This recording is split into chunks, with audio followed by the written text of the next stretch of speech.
And we're live. So Okay. $35 on the line.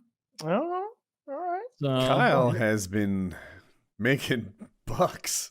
yeah. I don't know if this is a topic we can talk about, but he did. Kyle's I've been doing poker all right. has become a profit center. Not Yeah, just so, you, every single people have cleaned up a decent amount of money in these poker. So yeah, if you guys want to play in our little poker game, in the $50 patron Discord, link down below to our Patreon.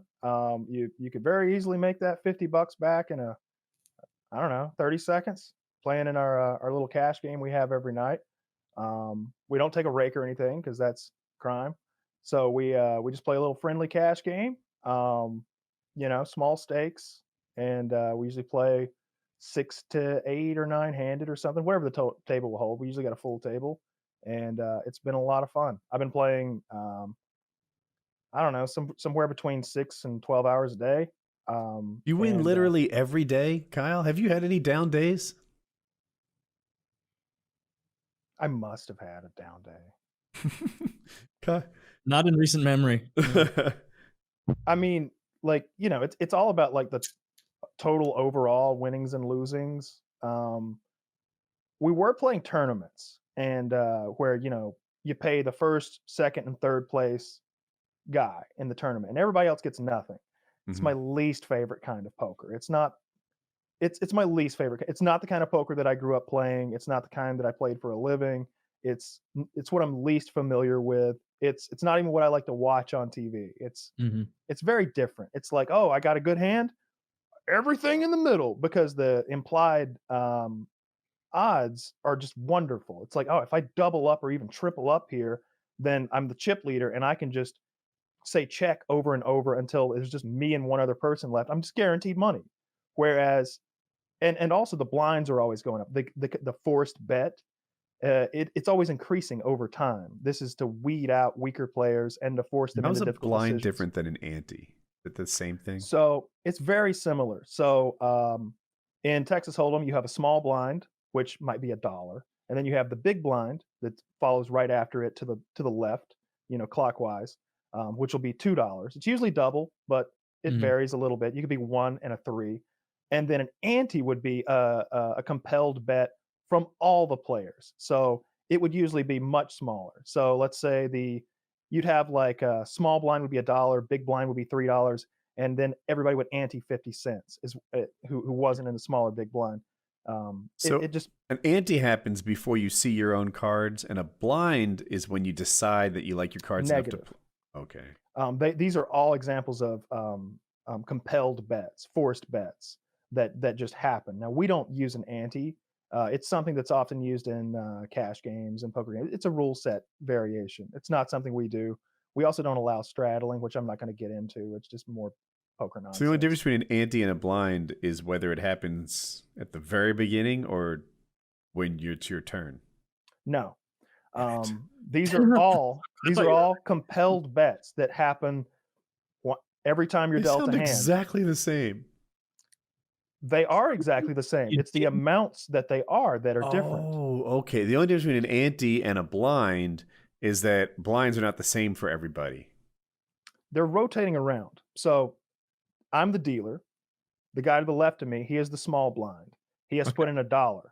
The guy to the left of him is the big blind. He has to put in $2.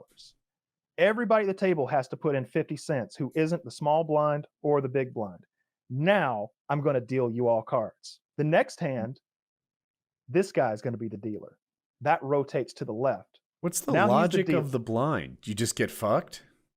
No, it's only $1 or $2. It's to force you to be more invested in the game as it goes on, like so nobody's sitting back. It adds a complication to the game, and it's a compelled bet, so there's money in the pot. But everyone's glad they're not the blind. No, I want to be the blind. It's a great way to disguise the strength of my hand. So explain that? How are you disguising the? If I'm the big blind, then I'm in the hand no matter what, unless someone raises it. So I could limp with a very strong hand, and they have no idea where the strength of my hand. For example, you could do. So you put in the position you're playing in is also very important. If you're first to act or last to act. If you're the first to act, then oftentimes that's a very strong position. You can raise. if the action's to me and then to you every time, we're playing heads up, and I'm the one who gets to act, the flop comes out, Yeah. 6, 7, king. Doesn't matter if I got a 6 or 7 or a king. I can put $10 in the pot, and now you have to make a decision. The money's already there. Mhm. Like, you have to make a decision now. Whereas if I were in that seat over there, you could be doing that to me. I have the option to bluff or to bet into Taylor, you. did he I'm explain why you want to be the blind and I missed it? Yeah. Yeah, I understand what he's saying with that. I mean, it's not like, "I wish I was the blind every time." It's like You're saying you being the take advantage of it when you have it, like, you get a good hand and you're the big blind, you can fool your way into people thinking you don't have what you have. you usually can if someone as the big blind, if everyone just calls, if I'm the big blind, I'm in for my $2 already.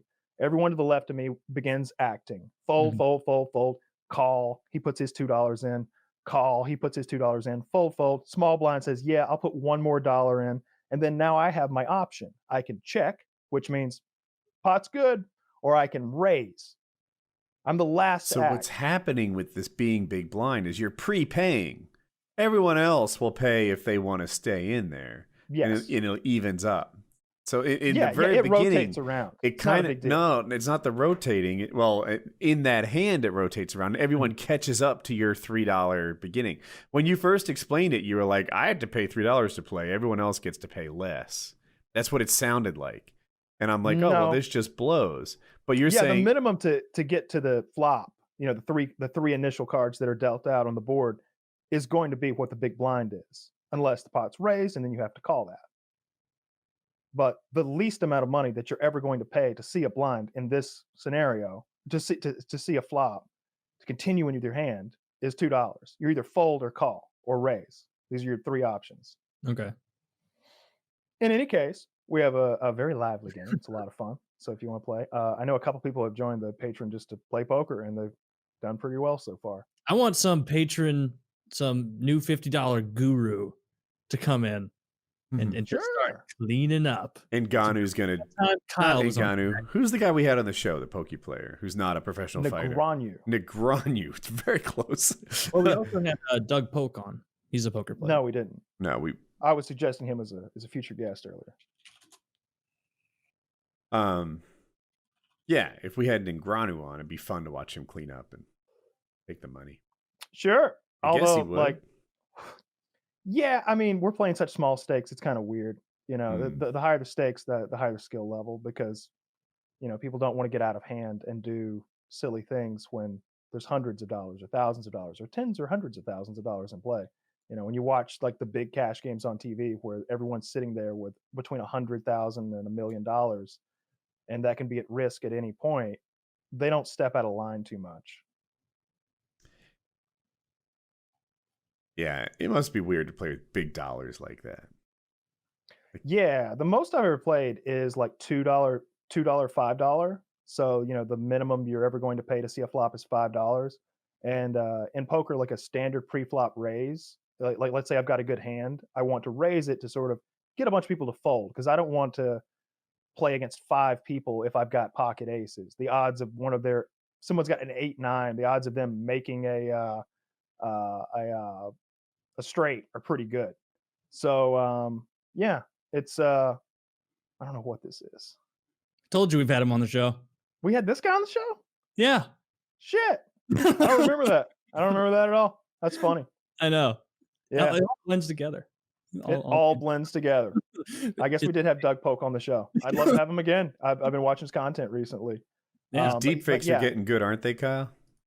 Yeah, very good. Really good. This one courtesy of PKA Clip Channel.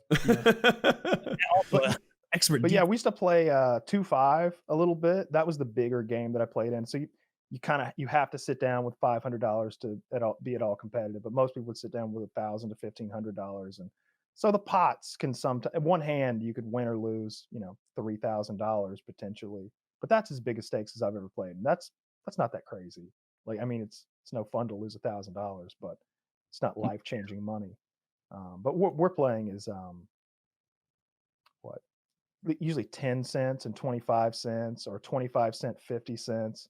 Like it's a much smaller game, but a lot of some fun. money, it's no limit, so things can get a little ridiculous. Yeah. And every so often, some people put in quite a bit. Yeah, yeah, they do. You're not They- naming names. no. No, no, I won't call anybody out who's lost $1,000 this week. I wouldn't do that to them. Dude, You No, know, certainly not. I Damn, wouldn't. that sucks. you I got wouldn't talk owned. about folks that just keep coming back for more because I enjoy the company so much and I appreciate them as people. Exactly. Not having just having fun dominating poker. No, it's just fun to play. Just a good time. It's all luck.